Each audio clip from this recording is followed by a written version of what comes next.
Good. All right? Okay. All right. All right, bye. You too, sir.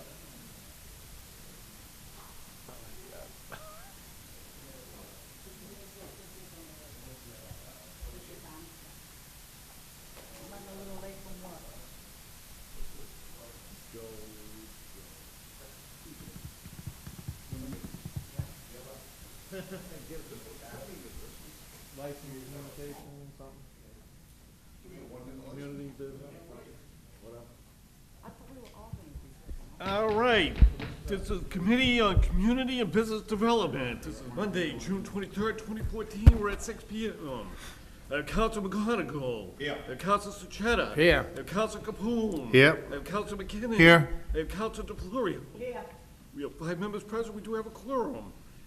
The only piece of business, this is a ordinance brought by Council Michael Marchese as president to adopt the state stretch code regulations into the City of Everett's ordinance in order to become a green community and become eligible for many state grants.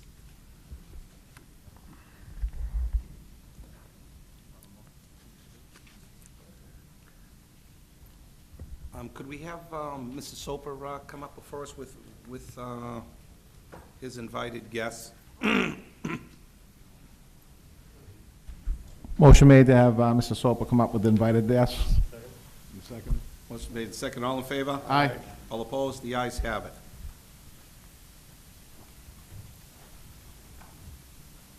If we could, gentlemen, maybe we could let Mr.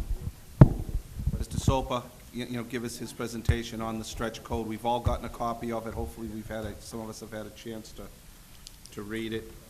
But if you could, Jim.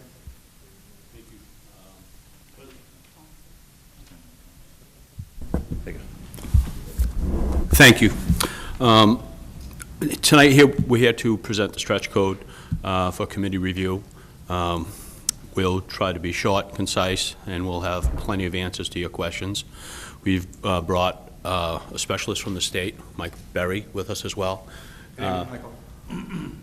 And we'd like to start out the presentation with Jamie Erickson telling us a little bit about why we're endeavoring for the stretch code. Okay, thank you, Jamie. Is it okay if I do it from the podium? Is that Wherever fine? you'd like, wherever you Okay. feel more comfortable. Whatever you want.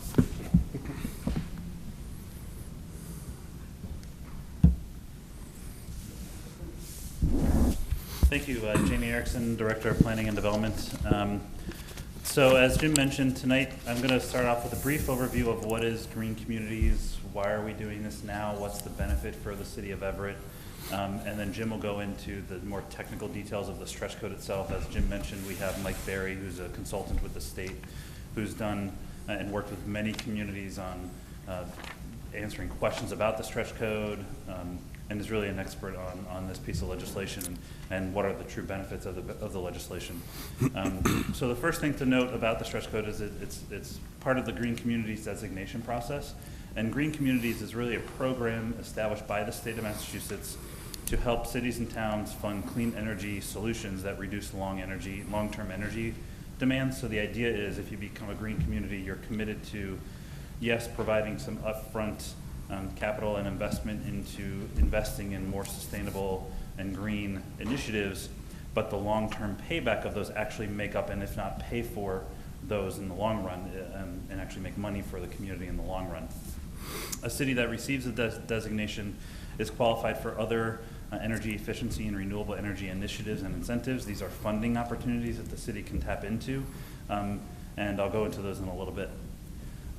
In fact, I'll go into them right now. Financial benefits, if Everett were to become a green community, right off the bat, we would get upwards of $220, and we think it's actually even more than around $250 to almost $300,000 just in being designated a green community. We don't have to do anything else other than, obviously enact the things that would make us a green community, but we would get a check for that amount. We'd have to use it on sustainability initiatives, but we can use that on a wide range of things. There's also competitive grants after that we would be able to apply for, which could then also bring the city up to another $250,000 per year in additional funds to either continue with those initiatives or to, you know, fund other green initiatives. And these are things like buying fuel-efficient vehicles. So if we're already buying vehicles for, you know, Jim's department, we would buy fuel-efficient ones, and we could use that money to actually do that. So it would actually help offset our costs on our balance sheet and for the city, you know, budget in that sense. We could also actually use it for even establishing programs that can then help offset the cost of things that are associated with green communities on the general public. So I know one of the concerns is regarding what's the cost going to be on the everyday contractor if they're replacing a window in a house or doing an addition. We can use these funds to actually do sub-grants to maybe people in need. Maybe we can set up a criteria spectrum to actually offset those costs of what the normal construction would be versus what the new construction might be under the stretch code. There's examples of that in other places like Worcester and Lowell. We've explored what that might look like, but those are things that we can actually use the money for. Preference is also given through other funding sources. So I've been up here talking about all the different grant funding sources that I've applied for or the city has applied for under the mayor's guidance, such as MassWorks, such as the park grant for Sacramone Park, the $400,000, or LWCF funding, which is another way of funding park projects. And a lot of those park grants, a lot of those state grants, if not all of them, have a criteria in them that asks, are you a green community? And you actually get weighted benefits if you are a green community towards your grant application. So it's not just the $250,000 that we might get up front. It's also the ability to have a more compelling application to other state grant programs that would then bring in additional dollars for renovation of parks, for renovation of roadways, for other initiatives. I just want that to be very clear that we actually get benefits when we put together an application for other grants. There are 5 criteria, and I know this was partially covered last time. I'll just go through them briefly, that we must meet in order to become a green communities. We need to do as-of-right siting in designated locations for renewable or alternative energy. Our existing zoning actually allows that, so we don't need to do anything more there.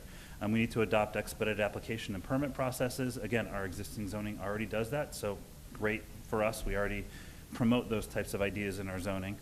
We need to establish an energy use baseline and try to reduce the energy use by the city within the next 5 years. That's in process. And we think we can actually do that given the initiatives that the mayor is already pushing forward with regards to energy efficiency buildings, with regards to other initiatives that we're already doing. So we're already well underway in accomplishing that goal, and we really just need to set the baseline as part of the application, and then they review it after 5 years to see if we met the goal. We need to have a policy that discusses purchasing fuel-efficient vehicles.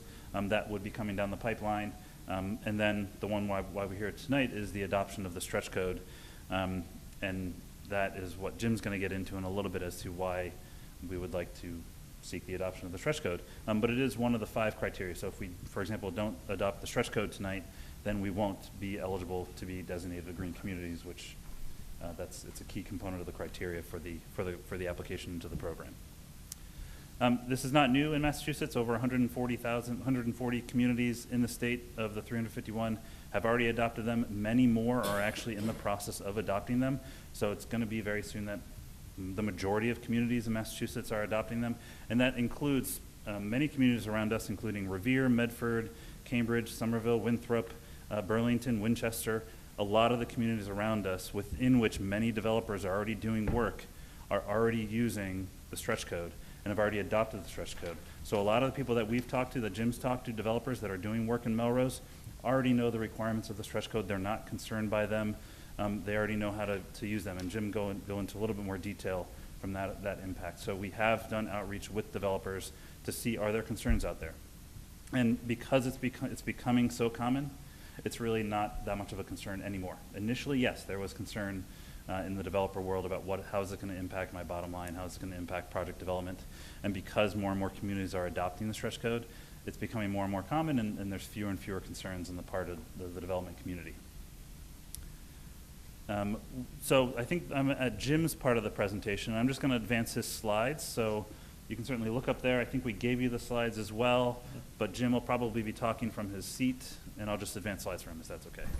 Thank you, Jamie. If I may, Jamie, will you go back one slide for me? So we have 140 communities out of 351 who have adopted. We have some neighbors who have adopted, and we have some neighbors who haven't adopted the code. Maybe they're on their way, maybe they're not. But I want to recommend that we do this because it improves the marketability of the homes that local builders build here. So we do about 5 new homes a year on average, raise and reconstruct, fire jobs. And it's very important for our real estate market, for builders, for new families who are purchasing these homes to be able to have a home that's energy efficient. And it's going to save them money over the long run. So this improves the quality of housing in our community, and it's an effect that will stretch out through the community. So this is just a start on that. So we can go to the next slide, Jamie, please. The anticipated cost of the stretch code. Now, on average, single-family home, 2,700 square feet, it's going to cost about another $3,000 to do the improvements that are required for the stretch energy code. And they concern insulation values in the walls and the floors and the ceilings. It also concerns heating systems, cooling systems. And these costs are passed on to the owner. And we'll get into the next slide and we'll talk to you a little bit how that pays back. But some of the benefits of these increased insulations and the testing that gets done on duct systems. A lot of homes that go in now are forced hot air, and they're air conditioned that way as well. The ducts actually have to be tested. So they seal off the ducts on each end, they put pressure in the ducts, and they test for a leak. This is a benefit of this program. If you're not putting your ducts together right, and they're going up into the attic, and they're coming down into the rooms, and they're not tied in properly, you are just blowing cool, warm air, whatever it may be, out into the attic and out into the atmosphere. This is a big benefit for people who have these have new heating systems put in.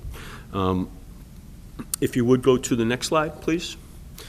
I know it's probably hard to read. Don't know if you actually have in your possession a copy of the slide. Okay, good. All right. So what this really details is, under the stretch code, the improvement costs about about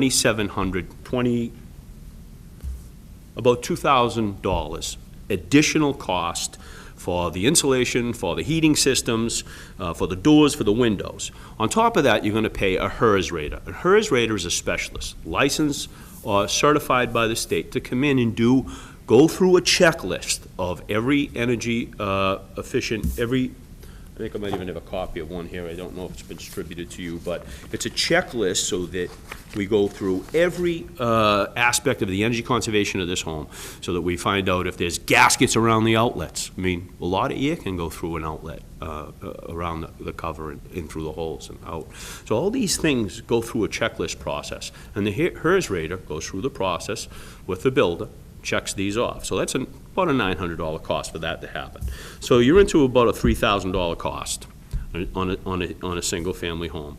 6% your market rate for a mortgage, probably a little bit lower than that over 30 years.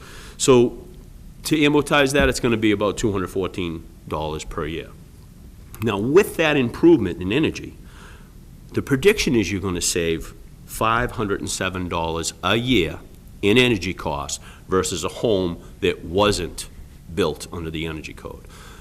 So net, so if you gain $500 in the cost of fuel and it costs you $200 to do that, you've actually paid off the first year $300. So these are engineers' specifications. I didn't make these up. These are guys like Mike comes up with this information and crunches the numbers.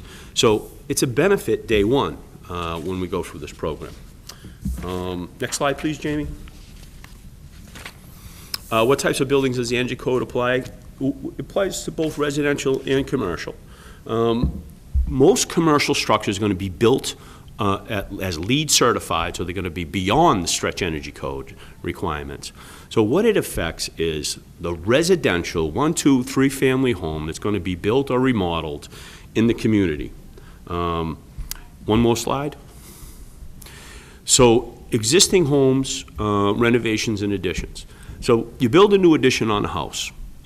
That addition has to be built as either prescribed under the building code, which says exactly the type of insulation you need to use in the walls, the ceilings, and the floors, and what you value you need in your windows. Or there's another method you could use where there's a test of that system itself, so that you close off the addition and you send it through a HERS rating like you would a brand-new home. Most of the people who build that addition are gonna comply to the prescriptive tests, where it says R21 in the walls, R38 in the roof, R30 on the floor, and a .35 value, U-value on your windows, and you pass. That's it. So very easy standing on an addition. Next slide, we'll go to, if I'm doing a small kitchen or a bathroom, the building code, the one we have right now, the IECC, this is the International Energy Code that regulations that the state of Massachusetts has adopted. There's exemptions in this book that allow you, if you're renovating an existing kitchen, an existing bathroom, an existing bedroom, when you open those walls, you're only required to fill the walls with insulation. There's no U-value requirement. Just fill the walls with insulation. And that's what you normally do anyway. You go to Home Depot, get your R13 or your R15, roll of fiberglass insulation, put it in the wall, and put the sheetrock over it. No difference under the Stretch Energy Code. If you're going to change a window, if you're going to take a window out and put a new window in, that new window has to meet a higher U-value. And that's a fenestration rating, fancy word. But it means the ability for that window to resist the changes in temperature on either side. And you'd have to upgrade that window to an Energy Star window, which might cost an average of $30 to $40 for your average double hunk size window. So it's not a big upcharge, and it's something that the average project on a kitchen could actually handle. So the impact is small. When you get into areas of the house such as the three-season porch, you take that and you're going to heat it. Well, when you take a space that has not been conditioned prior, and you now condition it, meaning heating it, now that area has to comply with the current code. So you can't just fill the cavities, you have to bring the cavities up to the requirements of the energy code, which is an R21 in the walls. So sometimes if you take an attic, and you take a space that you want to make a bedroom in the attic, and you don't have enough insulation or thickness of the rafter, you may have to extend the rafter down and make that rafter accept an insulation that would be required underneath the building code for unconditioned to conditioned spaces. So you have an unheated space in the attic, you're going to heat it and make a bedroom up there, you've got to comply to the current code, and that's the way that works. I'm not sure if I have another slide or not. That's it. The end. Other things I'd like to add, I think, I talked about who it affects and how. It's very minimal impact on the residential renovation in our community. The biggest impact is on the developer who's going to develop a single, two, or three-family home. But the cost is the money is saved by the benefit that is passed through in the savings of energy. And another thing I think, to be honest and fair and tell you what's going on with the code, as of July 1st, the state has adopted and will be the only energy code in the state is the 2012, okay? July 1st of this year, whether you decide that you're going to adopt the stretch code or not, the state of Massachusetts requires every city and town to now run under the 2012 energy code. Now, and I put these numbers in here just so you could see. So the new energy code in the ceiling would require an R49 in the ceiling under the new energy code as of July 1st.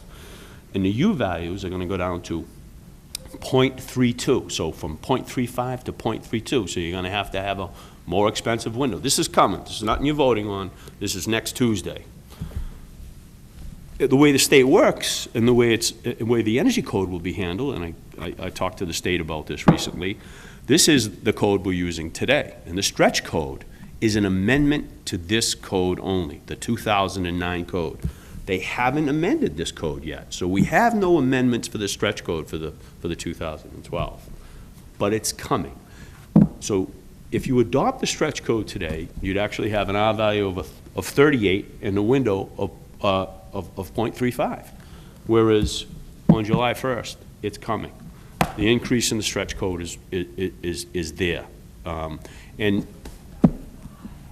we have several dollars in granting that we're up against, and we'd like to be able to get for the city, to reduce energy costs in our buildings, to pass on to the savings to the citizens. I don't know if Mike has anything to add off what we've just talked about? Well, first off, you did a great job, and I think I'm out of a job. I think one thing you can see, and I don't know if you can see it from where you're sitting, but it's just something as simple as looking at the size difference of these two different code books. We went from early in the state when I'm a licensed builder. I've held a construction super's license for I think it's been about 20 years now, some level of licensing, but a construction super's license for at least 10. When I took my test, the state of Massachusetts requires you to take an open book test. It's 50 questions, and you have to know everything in the code book. When I took it, it was under the 6th edition of the building code, the Mass Uniform Building Code. There was one section that was dedicated to energy conservation that was written by the state of Massachusetts. The guy that was telling us how to take the test, I took one of those cram courses, he opened up the binder, took that section out, and threw it in the trash. And he says, no one's going to ask you a question about energy conservation because no one cares about it. And he was right. Oil cost 98 cents a gallon, natural gas prices were low, gas prices were low, electric cost prices were low. Massachusetts, we live in the state with the second highest electric costs, and natural gas costs, regardless of what you're hearing, are still on the rise and will continue to rise. We see the wild fluctuations in oil prices with anything from terrorist attacks to oil spills. The state of Massachusetts, along with other states, this is an international energy code, so they adopted a code that exists across the state, and across the state, across the country, and across the world. The reason why the state's doing that is because they know there's going to be a bigger emphasis put on energy conservation for people to stay in their houses. There's also resiliency. Houses that are very efficient are very resilient, meaning they can survive storms, they have the ability to generate power, which is important when we lose power over a long period of time, and the way you do that is through a more efficient shell. The difference in, and this is really important, is the code that's coming on July 1st is actually going to require people to build to a higher standard, a more costly standard, than having a code that's performance-based that allows for trade-offs. Right now, under these codes, you can't put in better and higher efficiency mechanical devices, heating and cooling equipment, and get credit for it. Under the stretch code, you can. The reason why it's a performance-based code, where these offer prescriptive and a performance-based, and you can do it under the base code. The difference is adopting the stretch code allows you to tap into those grants. Not adopting them, you're going to get this code on July 1st, whether you like it or not. And when IECC 2015 comes out 2.5 years from now, and it will come out because they've actually written it, the state will also adopt it. And the stretch code was meant to be a stretch. And right now, you're in this great position where you can adopt the stretch code, and you're actually, I think it was a great way of putting it, you're actually adopting a code that's going away. Eventually, the stretch code will change. And at that point, Everett will have the opportunity to look at whether or not you want to continue down there. If you decide to not change, you'll automatically receive it just as you'll automatically receive that code. But you do have the option to vote out the next version of the stretch code if you happen to vote in the stretch code now. So you're basically eligible for grants for adopting a code that's a code generation behind.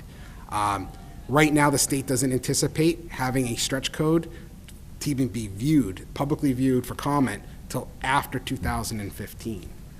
So you guys could be in another position where you'd be eligible for your second grant, competitive grant, and still be able to review whether or not the stretch code's a good fit for you. Just one other comment. I've been doing these since 2010, since the inception of the stretch code, where the two early adopters of the stretch code were Cambridge and Weston. Two towns, two totally different mixes. We know Cambridge is always a little bit beats to a different drum as far as it comes with energy efficiency and greening. But one of the things is they have a market, they have a lot more construction as far as renovations and additions and less ground up new construction. And in towns like yours where there's not a lot of new construction, builders, as you mentioned, which again, very good point, builders are nomadic. They don't work in just one town. So these guys are now getting exposed to this code, and once they build to this, 9 times out of 10, they bring it into towns that don't even have the stretch code because it just makes sense for them to not change it for one town and do it different in another. I saw that working with Arlington. Arlington put it up to vote 3 times, and it wasn't to the 3rd time that they voted in. And the reason why is the first time, the only town that had it around it was Cambridge. then Lexington adopted, then Medford. They started falling around Cambridge, and what ended up happening is less and less builders showed up to Arlington code hearings because they were used to it. And these guys are getting more and more exposed to it, and I know even in my circle of friends that still build, they understand this. They actually think the Energy Conservation Code is less onerous at times than the lead code. Lead laws right now are very difficult and cost a lot of money to comply to, and that's a real cost on renovation that you don't get back like you do get a return on investment for energy efficiency. So, Thank you, Michael. Thank you, Joe. Councilman McKinnon. For you, Mr. Chairman, to Mr. Sopel. Mr. Sopel, if we adopt this, when would it take effect? It depends on when we adopt this. If we adopt this after July 1st, 2014, it will be in place for July 1st, 2015. If we adopt it before July 1st, 2014, it will be in place on June. no, so you can adopt this code. if you guys- January yeah. 1st. Yeah, you can, the state wanted to roll it in 2 different cycles, so it's either July 1st or January 1st. So you would have the choice if you voted, I'm sorry, if you voted it in, you could start it as soon as July 1st. My personal recommendation for cities that have been looking at this is to adopt it on January 1st of 2015. This code becomes effective on July 1st. Majority of your builders, I'm sure, are rushing in the door right now to pull permits, because as long as they pull them, they can fall under the old code. This would give the building office enough time to get people ready for the stretch code and also segue out of this building code. On January 1st, the code would run its concurrency period, so it would run for 6 months. Then on July 1, 2015, it'd be the sole code, and at that point, you guys would also know what the new stretch code looks like. So builders would have the option of pulling permits under IECC 2012 or the stretch code. Yeah. So they could go either way? Yeah. All right. Let me see, now, are the people right now currently grandfathered in? I mean, it's just for new construction, correct? That's correct. Existing homes are not affected. There's no reason to go into an existing home and say you don't have enough insulation in it. That doesn't happen. That can't happen. Okay, so anything new that's going to be remodeled or something like that would have to be falling under this new book that's coming in? That's correct. And the new book also says, it has the exception that if you have existing walls and that existing kitchen or bathroom, that all you have to do is fill those walls or those cavities with insulation. Now, the other question, I have a couple, but the other question that I have too is, it's a line that we're in, correct? And where would we be placed in the line if we were to adopt something like this? I think the adoption process and the timing of the adoption is important with our application with the state. Is it October? Yeah. The reason why I'm asking, I mean, is like, there's already, cities and towns that have this, where would we place in the lineup if we were to adopt? Well, we have to get our application into the state with all the 5 criteria that I mentioned completed, basically by the end of September. The funding allocation is just automatic. If we get the adoption and the state approves our adoption, we get that money. That $250,000 is what we're estimating. They calculate it based on a couple different criteria. So it'd be a green community, we would qualify for, and then we would get the 250,000? Correct. if Yeah, we that's adopt. just an adoption amount they give us. It's basically just- free money. Here you We go. have to put it towards things like, sustainable. Clean you know, green. Yeah, exactly. But it helps to offset any of the other costs that we might have to incur with regards to buying energy efficient vehicles. Like I mentioned, we can establish a program that can help offset costs to private developers what have you. The other question I have is, I mean, if we were to, say, build a new school, say, would this help us in any way, shape, or form to actually get in line? Or would we jump over other communities that are in line now as a green community to build that? With Would that regards help us in any to way? getting like funding for schools, Fundings, all I'm that. not sure if it bumps you up in the line for grant proposals, but if there's a grant application due at the same time, and we have this checked off, we're naturally going to be scored higher on the list. Will it bump us above communities that don't have this? I don't know. I don't think so, but I don't know. Okay. Is there- But in the end, it's a net benefit, because if we are applying for funding, one example is we've applied for funding to help us redo parts of streets over through it's a state program but with federal dollars. our score in that rating, it's rated on a score of 100, is 85. We could be at 90 with green communities designation, which bumps us up, and we actually do bypass other projects when funding becomes available. Okay, So we'd actually become more available at that point. So it's sort of a pro and con type thing. So Oh, yeah. We're definitely on the pro side if we do something. For sure, yes, Okay. yep. And can you get me that number? I mean, to see, you could see if it does help us in any way, shape, or form? Which number are you talking about? You said that it may help us or may not, so you didn't know. But what I Well, wanna it depends on the grant program. Mhm. So I mentioned, for example, the park grant that we applied for Sacramone Park. That has a scoring criteria for that grant itself. And I think we missed out on, again, 5 points because we aren't a designated green community. But that's a competitive grant, so we're competing against other there are other cities also applying for that grant. All the grants were due at the same time. So they haven't even reviewed all the grants yet, so I don't know where we rank. But having the green communities just gives us that much more of a criteria boost, and that's just one grant application example. Okay, so there's pros and cons to this. All right, so the cons would be it's upfront cost, but it pays off in the end, according to Mr. Sopel's statement. The upfront costs are not borne by the city. They're borne by the contractor, who passes off to the homeowner in the sales price. But as I showed you in the example, just in 1 year, the energy savings in that 1 year pays off that increased cost. Thank you very much, Mr. Chairman. Thank you, Counselor. Counselor Sejata? Yes, I first of all want to say, when this came before us some while ago, I was one that voted against it.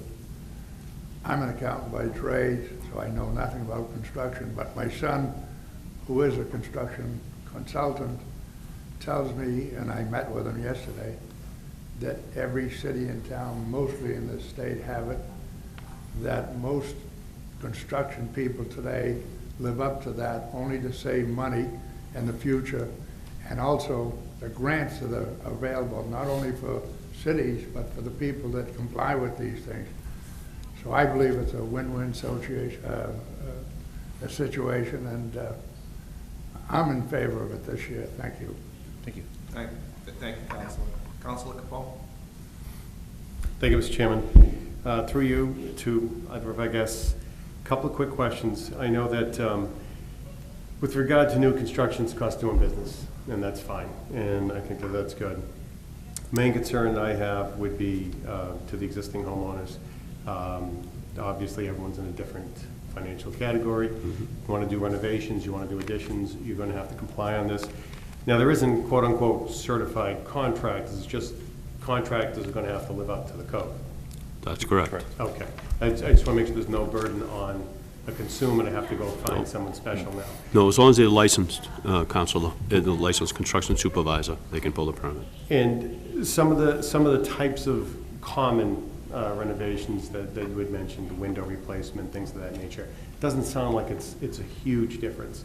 Are there other types of renovations that a homeowner would do where other products come into play, such as, are there any requirements with regards to different types of drywall or plywood or anything like that? Or it's really about energy efficiency with insulation, that kind of stuff? That's correct. It's about the R value of the material that you put in the cavity. Insulation under the energy code is based solely on that product, the insulation in the cavity, not the makeup of the cavity. As some systems in construction has the siding, the drywall, the paper on the outside, the half-inch sheetrock, they call that a system, and you get a U value or an R value that way. It's not like that in the energy code. We're rating the insulation in the wall only. And again, on renovations, there's no required R value, so fill the cavity with insulation. That's pretty easy. Great. And then one other question would be, with regards to waste removal, product removal, it's not touching anything along those lines. This is really just talking about the efficiency of what you're doing to the job itself. That's correct. There is no effect on removal of refuge. And then the last question I have is that figure that we get just by being a designated city, we qualify for those funds just by virtue of adopting this, which is always wonderful. Somewhere in the area between 220, 250, somewhere in that ballpark. Yeah. I kind of have a sense of what some of the restrictions would be, obviously using them to further the interests of the program. And you already came up with a couple of great ideas along the way. Are there any other restrictions other than that, or is any way that the city can see fit to utilize the funds that furthers the goals of the program? I think it's fairly open. We would have to get the use of the funds approved by the program administrators, but people have been fairly creative, communities have been fairly creative. I was just using the examples of what most communities commonly use it for. But the example that I mentioned about maybe setting up a grant program, that could be a great use of the funding. I know when I used to work in Lowell, they had adopted the stretch code, and this was one of the primary concerns. What's the cost on the consumer? And they used it to actually establish a program like the one I just mentioned. So it's not like it's a new idea to me. I didn't brainstorm that, but we can certainly utilize their example, or I know Worcester has a pretty robust example as well of doing a program just like that. And those are just some examples. We can also, I don't know if you have any examples that you've seen other communities use as well. Well, one that comes to mind was, sorry, sometimes I've done about 100 of these, so the towns start to blur a little bit. But one of the towns I work with, they had a police, They had a police department that was overrun with mold and mildew. At the time, the police department was actually was being run out of a trailer for the last year and a half because the town didn't have the money to remediate the mold and mildew. And what ended up happening was, because they were eligible, I think this town was eligible, I think it was $110,000 for competitive grants. What they were able to do is take that $110,000. One thing with the mold and mildew was it was in the wall cavities. So they had to remove the bad insulation, meaning they'd have to put something back in as much as that cavity could hold, and they didn't have the money for it. So using the competitive grants, they were able to offset the cost of doing the mold and mildew remediation and actually be able to get their project wrapped up pretty quickly. So then they took a competitive grant a year later and put solar panels on top of the police department as well. So by doing that too, I remember that community going to their town meeting, actually sitting in their town meeting, they needed a new fire truck.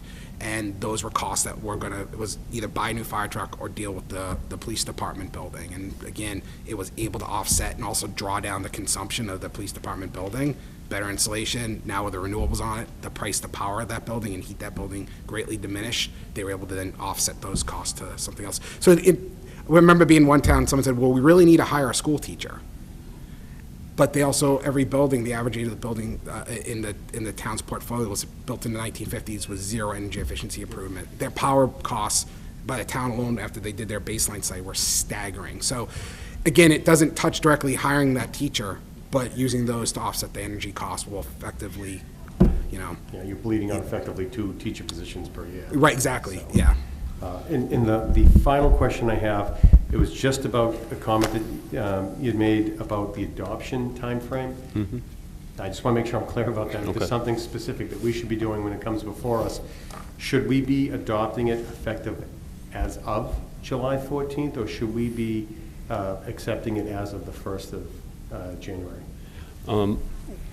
My recommendation is we adopt this after July 1st of 2014, so it comes into effect of July 1st, 2015, and we have time to run concurrent code and get contractors ready for the new code that could be coming in the future. And we make the deadline for the Planning and Development Department to make their application to the state with the other 4 criteria. Yeah, actually, all you have to do is, once you adopt it, whenever you start your concurrency period, you just have to let the state know. You can then all of a sudden check that box off, and even if, like I said, you adopt it January 1st and it becomes sole code July 1st, 2015, you could start applying so you can meet your September deadline to get grant funding in-house by the fall. So So we can make it effective. Essentially, your question is if it were to pass tonight, Right. what Yeah. should the effective date of it be? And the effective date would be after July 1, Yep. essentially. So goes back up against it. You could say effective July 10th. Or Okay, so any date after, say, we'll make it effective as of. Right, and that would help us because if we know we're going down this road, we can then go after the other 5 criteria, many of which we've already accomplished. And we will probably be back in front of you for maybe another portion of the criteria, just down the road. But we knew that this was a big question one, so we wanted to air out all the questions early on in case you had as many questions as you need, because we knew this was gonna be one of the bigger questions. And so I just want to make sure that, because I saw it on a calendar for this evening, and if we don't use any magic language, we're going to be effectively stuck with it prior to July 1st, is that correct? Right, so I'm hoping that maybe out of this, there could be a recommendation that that Effective you as add of. the effective date to that recommendation of the vote. Okay, If I'll that's- pull my calendar and see what date it falls on. So anything after the first works? Pretty much, yes. Okay, and I don't have any other questions. Thank you very much. Just, councils, so you understand, speaking with our clerk, we could enroll it tonight, ordain it at our next meeting, because we don't meet To September. until September, and that gives them plenty of time to do their homework. I was nervous when they were talking about, excuse me, from the chair, where they were talking about July 14th. We would have no problem, but now that they're going to 2/15, I think it works well for all of us. Councilor DeFlorio? Thank you, Mr. Chairman, through you, through Mr. Erickson. In regards to this grant, this is not a match grant, right? Correct. So we just, whatever it Right, is, so whether the it's 220 or initial- 250, it's the initial, Correct. The initial adoption of becoming a green community, you get an initial upfront grant. okay. And then every year after that, it's a competitive grant. So we would have to apply annually to get competitive grant funds, but if we have a compelling project, like a police station, like you just mentioned, you usually get the funding. It's been a very successful program. Okay, my around the other state. question is, I want to clarify something, and I want to make sure I'm right. If a contractor comes to my home, and I'm changing the window in my kitchen, the contractor is not charging me extra to install the window. It's the window that costs more money. Is That's that correct. So That's the correct. installation There's no would labor, be, the installation would be the same, the product just goes up that $30, $40, or $50, depending on the size of the window. That's correct. Okay, thank you. Thank you, Mr. Chairman. Thank you. And if I may, from the chair, Mrs. Sopa, you mentioned, again, Everett's a small city, certain types of homes. Somebody puts an addition onto their house. 12 by 20 addition probably is an average addition that they can put on an Everett home. That addition itself would have to follow the new energy stretch code. That's correct. Correct.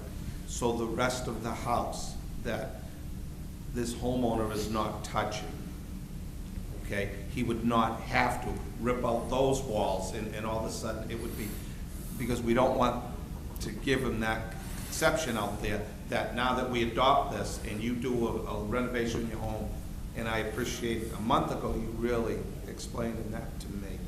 Yeah, we are not allowed as building inspectors to go into homes and assume that things that don't comply to the current code are things we can change. We can't. We have to assume that it was done under a permit, and done correctly back in 1940. And we just can't come in and say, you need to change it. And that's honestly the way it should be handled. That's the code. Thank you. Just for the chair, gentlemen, thank you. I'd like to hopefully keep them around. I'm sure there's some other questions maybe. For the rest of the council, if you'd sign in so we can get you. I okay, put Jamie? my name Okay. down on there. We'll do it Just in again. case, I'm sure there will be a few questions for you, gentlemen. Thank you. Excuse the customary thanks. Favorable action on the order? Madam before you, favorable action has been seconded. All in favor? Aye. All opposed? The ayes have it. Thank you very much. Thank you, gentlemen. That's very simple. Second. Motion made and seconded to adjourn. All in favor? Aye. All opposed? The ayes have it. I got so much stuff in front of me, I don't know what I'm doing.